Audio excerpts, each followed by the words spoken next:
दिल्ली में भीषण गर्मी की मार है। गर्मी से लोग परेशान हैं। दिल्ली में तापमान इस समय 45 डिग्री के पार जाता हुआ नजर आ रहा है। तो दिल्ली में कई इलाकों में 45 डिग्री के पार तापमान चला गया है। खासतौर पर इंदिरा गांधी इंटरनेशनल एयरपोर्ट की अगर बात करें तो उस जगह के आसपास के जितने भी इलाके हैं, द्वारका, पालम, इन सभी जगहों पर तापमान 45 डिग्री का आंकड़ा पार करता हुआ नजर आ रहा है। कड़ाके की गर्मी, और इस गर्मी का प्रकोप कुछ इस कदर है कि छोटे बच्चे घर से बाहर नहीं निकल पा रहे हैं। यहाँ तक कि बड़े भी घरों से बाहर तभी निकल रहे हैं जब बहुत ज़रूरी कोई काम है। तो दिल्ली वासियों पर गर्मी का टॉर्चर जारी है।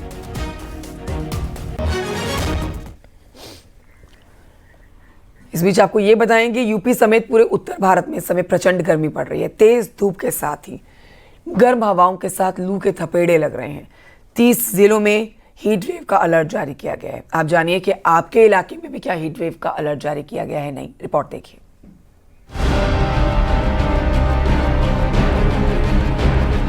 मौसम के उतार चढ़ाव के बीच एक बार फिर गर्मी सितम ढाने लगी है। राजधानी लखनऊ समेत अधिकांश जिलों में तेज धूप और उमस भरी गर्मी ने लोगों का घरों से बाहर निकलना मुश्किल कर दिया है। पारे ने लंबी छलांग लगाई है। दिन में तेज धूप होने से अधिकतम तापमान 3 से लेकर 6 डिग्री तक बढ़ा है। सोमवार को आगरा, झांसी और बुंदेलखंड के इलाकों में पारा 45 डिग्री सेल्सियस के पार पहुंच गया। झांसी में 45.9 डिग्री तो वहीं आगरा में 45.8 डिग्री तक पहुंच गया। कानपुर में 44.4 डिग्री, वाराणसी में 43.8 डिग्री सेल्सियस। लखनऊ में अधिकतम तापमान 42 डिग्री रहा, जो सामान्य से 2.3 डिग्री ज्यादा है। तेज धूप के साथ लू के थपेड़े लोगों को झुलसा रहे हैं। दोपहर के वक्त सड़कों पर सन्नाटा पसर जाता है क्योंकि सूरज आग बरसा रहा है। 30 जिलों में हीट वेव का अलर्ट जारी किया गया है। आगरा, झांसी, मथुरा, अलीगढ़, हाथरस, फिरोजाबाद, इटावा, जालौन, हमीरपुर, महोबा और ललितपुर में ऑरेंज अलर्ट जारी किया गया है। इन जिलों में भीषण गर्मी के साथ साथ लू चलने की भी संभावना जताई गई है। पश्चिमी यूपी और दिल्ली एनसीआर में भी भीषण गर्मी पड़ रही है। 11 जून से पूर्वी उत्तर प्रदेश के कई जिलों में बादलों की आवाजाही के साथ बूंदाबांदी की संभावना है। यूपी में भीषण गर्मी का असर देखने को मिल रहा है। प्रदेश के कई जिलों में टेम्परेचर लगातार 40 के पार दर्ज किया जा रहा है। दिन के समय धूप हो या फिर छांव, कहीं भी राहत नहीं है। लखनऊ में मौसम की बात करें तो यहाँ सुबह से ही तेज धूप निकली हुई है।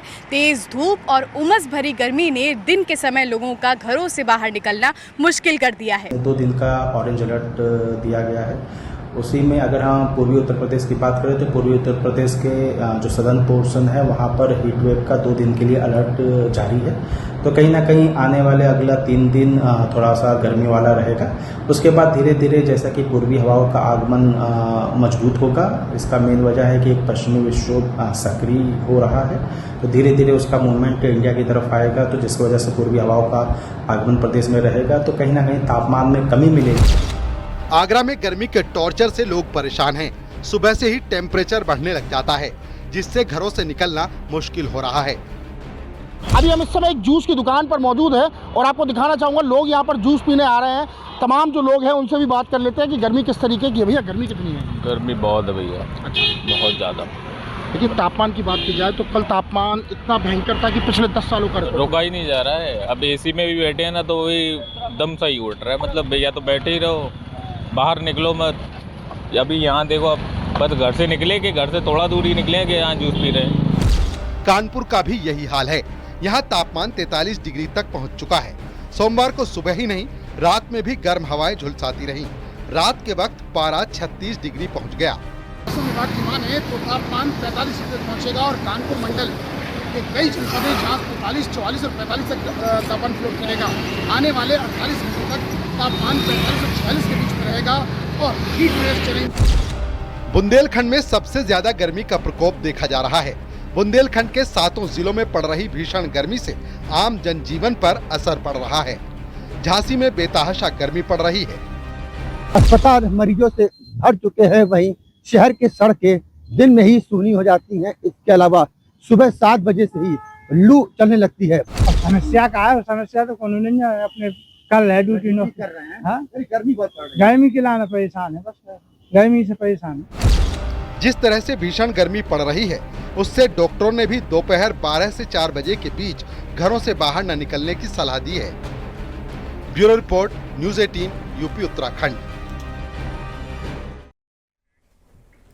और ये बढ़ते आगे आपको बताते हैं कि पाकिस्तान का पर्दाफाश करके भारत लौटे सर्वदलीय डेलीगेशन से पीएम मोदी ने मुलाकात की है।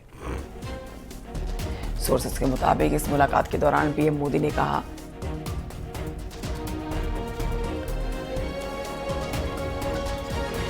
और आपको बताते हैं कि मुख्यमंत्री योगी आदित्यनाथ आज मुजफ्फरनगर के दौरे पर रहने वाले हैं, जहां सीएम योगी शुकतीर्थ में समनदास महाराज जी के आश्रम में आयोजित कार्यक्रम में शामिल होंगे और आश्रम के मुख्य द्वार का उद्घाटन करेंगे। इस दौरान सीएम योगी आदित्यनाथ एक जनसभा को संबोधित भी करेंगे। सीएम योगी आदित्यनाथ सुबह 11:30 बजे शुकतीर्थ पहुंचेंगे।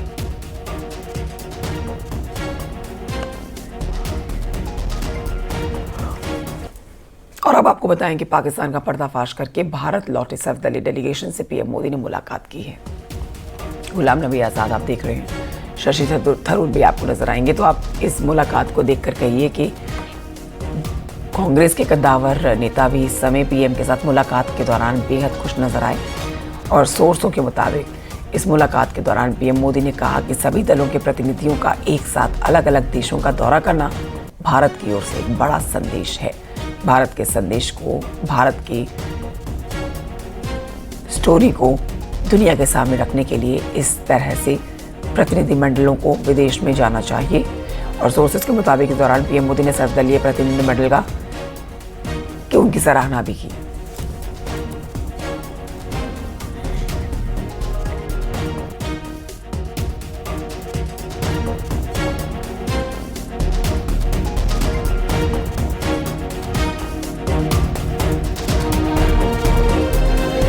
Opportunity to thank the delegations for their service, and he was very pleasant. He spent more than an hour with all of us, an hour and a quarter. He walked around the lawn to different tables, talking to different groups of people. We all sort of chatted with him in a very informal way. It was not a formal meeting at all. There were no formal speeches, or even those of us who had given him our reports on the trip did not present those reports or speak to them particularly, but it was a good, lively, informal conversation. Anything specific he wanted to know or you shared with him? No, we all shared lots of things with him, and I'm sure that in the fullness of time some of this will be apparent.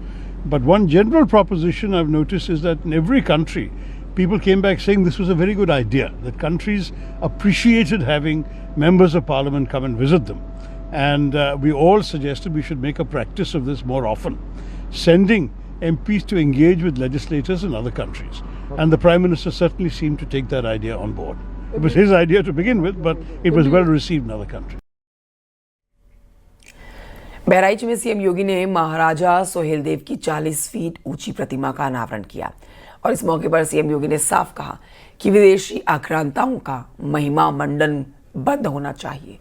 CM योगी ने कहा कि देश के नायकों का सम्मान होना चाहिए और सीएम योगी ने समाजवादी पार्टी पर भी निशाना साधा कि वो हमेशा जिन्ना का गुणगान करती हैं।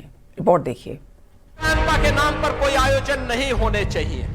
आयोजन होंगे महाराज सोहेलदेव के नाम पर होंगे। बहराइच का मुख्य आयोजन होगा तो महाराज सोहेलदेव के नाम पर होगा। सीएम योगी आदित्यनाथ ने बहराइच में महाराजा सुहेलदेव की 40 फीट ऊंची प्रतिमा का अनावरण किया। इसके साथ ही बहराइच को करोड़ों रुपए की विकास योजनाओं की सौगात भी दी। इस मौके पर सीएम योगी ने कहा कि विदेशी आक्रांताओं का महिमा मंडन बंद होना चाहिए और देश के नायकों का सम्मान किया जाना चाहिए। विदेशी आक्रांता के नाम पर कोई आयोजन नहीं होने चाहिए।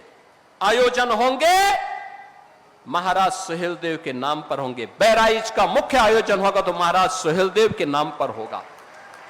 बहराइच का मुख्य आयोजन होगा बालार कृषि के नाम पर होगा।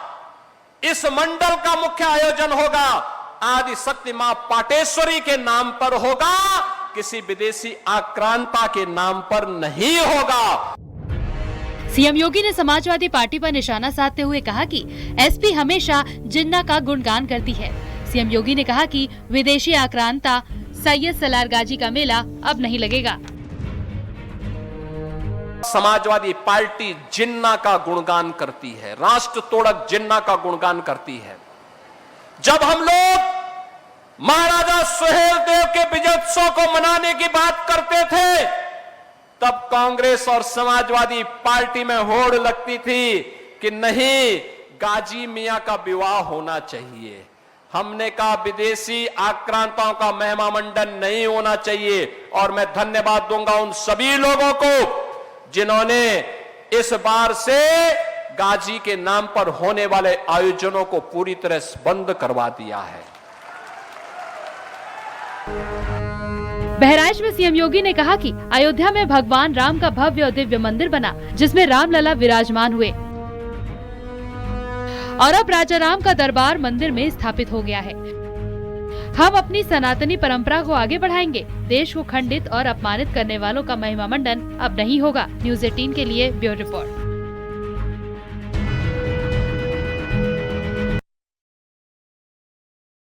उधर सोशल मीडिया पर केशव प्रसाद मौर्य और अखिलेश यादव में वार पलटवार का दौर लगातार जारी है। एक मामले में जाति को लेकर अखिलेश यादव ने पोस्ट किया था, जिस पर केशव प्रसाद मौर्य ने पलटवार किया। वहीं केंद्रीय मंत्री समाजवादी पार्टी एसपी सिंह बघेल ने अखिलेश यादव पर वार करते हुए कहा कि मुलायम सिंह यादव के घर पर ट्विटर पुत्र पैदा हो गया है। आरामगाह में रहने की वजह से वो सत्ता से बाहर हो गए हैं। देखिए रिपोर्ट।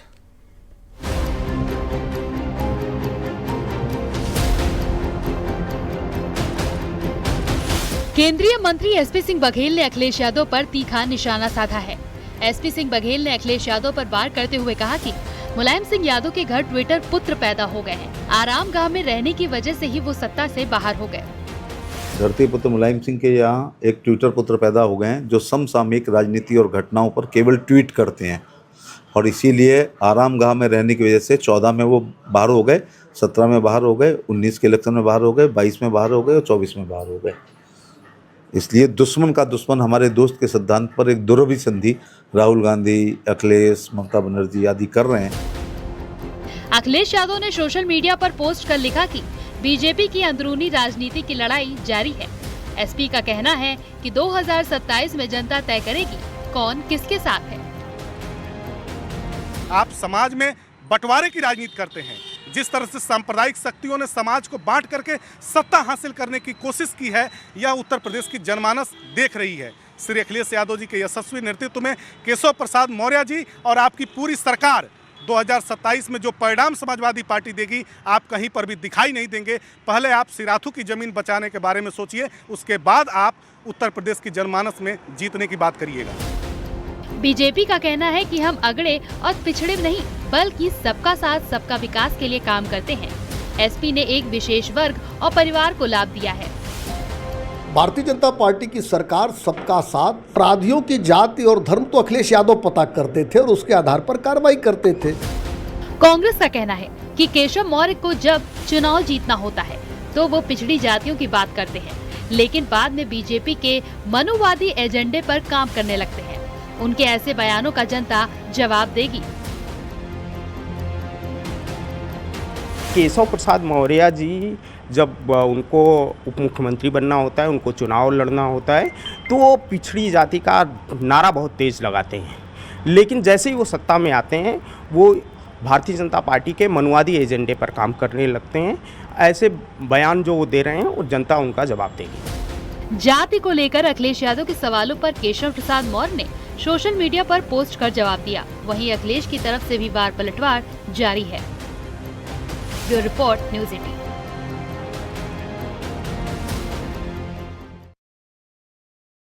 और इस समय एक बड़ी खबर लखनऊ से आ रही है, जहां पर यूपी में पीजीटी की लिखित परीक्षा स्थगित कर दी गई है। 18-19 जून को होने वाली परीक्षा को स्थगित किया गया है और जल्द परीक्षा की नई तारीख का ऐलान किया जाएगा।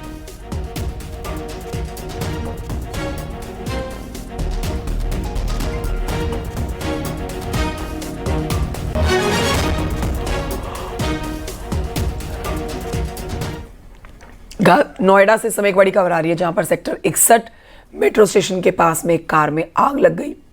तस्वीरें आपके सामने, जिसमें आप देखिए आग पूरी तरह से आग कार को अपनी चपेट में लेती है। अफरा तफरी मच गई और फायर ब्रिगेड की टीम को बुलाया गया। फायर ब्रिगेड की टीम ने आग पर काबू पाया। आग लगने के कारणों का फिलहाल कुछ पता नहीं है।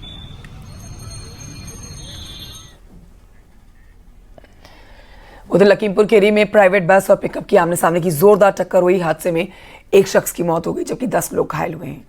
3 की हालत गंभीर है, जिन्हें गंभीर हालत देखते हुए लखनऊ रेफर किया गया है। बाकी घायलों को जिला अस्पताल में भर्ती कराया गया है।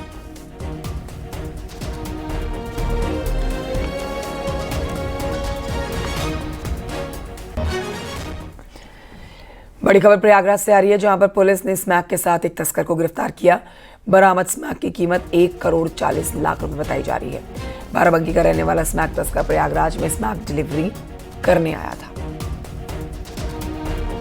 पास से बरामद हुए उसका नाम है सैयद मोहम्मद सिराज रब्बानी, जो रहने वाला बाराबंकी का है। प्राथमिक पूछताछ में इसके द्वारा बताया गया है कि ये बाराबंकी से ही ये जो स्मैक है, अवैध स्मैक है, इसको यहाँ पे लेके आया था और यहाँ पे कुछ लोगों को बेचने के लिए जा रहा था। अभी पूछताछ जारी है और इसमें बैकवर्ड और फॉरवर्ड लिंकेजेस में जितने भी अभियुक्त जो है प्रकाश में आएंगे, उन सभी के विरुद्ध में कठोरतम कार्रवाई की जाएगी। अलीगढ़ से खबर है, जहां पर अतरौली के खेड़ा बाजार में लौट रहे एक दंपत्ति को दूध से भरे हुए टैंकर ने कुचल दिया। इस हादसे में दोनों की मौके पर मौत हो गई। सूचना पर पहुंची पुलिस ने टैंकर ड्राइवर को गिरफ्तार करके शवों को पोस्टमार्टम के लिए भेजा।